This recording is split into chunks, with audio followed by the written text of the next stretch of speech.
I just noticed that I walked way further than I normally would have walked if I wasn't filming a video. So if all else fails, that is a win for today.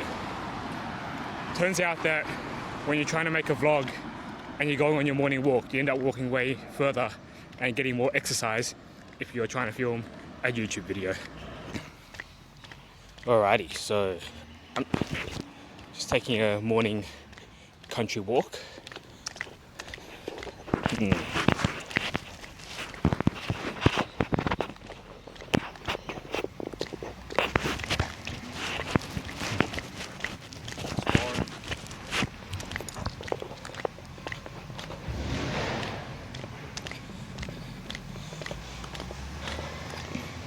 So I've been uploading to YouTube for almost 2 weeks every single day now, and I still have no idea what my niche is or who I'm meant to be making videos for, who my audience is for. Apparently that's really important. If you watch some beginner guides or tutorials, like they often advise like you have to know who you're making videos for. But to be honest, I have no idea. And if you're in the same boat, wanting to start out, but you don't really have a clear picture of who you're making the videos for, then we're in the same boat, pretty much, right? And what I would say, if you ask me for advice, not that you did, is it's just really important to keep experimenting. It's not like the fact that you don't have a clear niche or a clear audience, or you're not even getting views or subscribers. Like, I'm not really getting many views or subscribers, but I reckon the key thing right now is to keep experimenting and maybe even go for like 30 days consistently and make sure every single time there's some kind of experiment. So it doesn't have to always be the same topic. It doesn't have to be the topics don't have to be consistent, but perhaps the publishing and the experimenting needs to be. So even though you don't have a consistent idea of the niche, you still want to be experimenting consistently and enjoying that bit of the process. I guess my thinking right now is it's enjoyable regardless, and it's fulfilling and meaningful without having a niche yet, but it just increases the chances of figuring out what the channel is going to be about if you have like more shots at it, rather than just sitting on your ass all day and strategizing theoretically with your brain, just sort of imposing a bit of pressure just to publish videos consistently and in different formats. Then I feel like that's the way to go when you're not sure which way to go.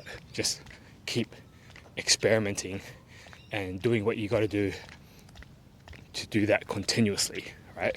So in this video, the experiment is actually doing an outdoor video, because in every single video I did this week, well, pretty much every single video, I think. Was it every single video?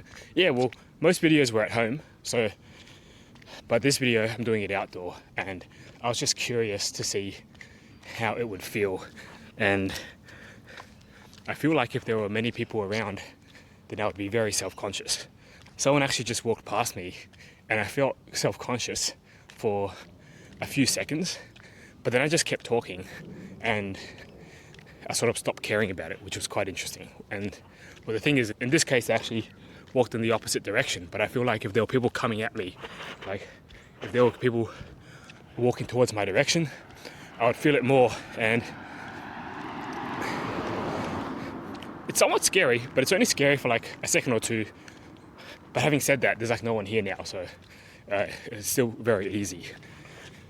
But point being outside, for me, this is another experiment. Walking and talking rather than sitting down and talking feels a bit different. You're still able to go outside and have a walk at the same time.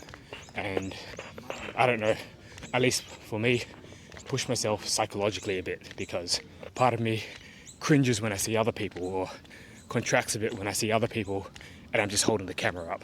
It would be different if I was holding my phone up and just talking to a friend on a call, but there's something about the act of holding a camera up and filming a video or vlogging or doing a YouTube video or whatever, which I wouldn't say it's nervous, but makes me contract a bit. I feel like perhaps it's probably in anticipation of being judged or something, which is still pretty irrational.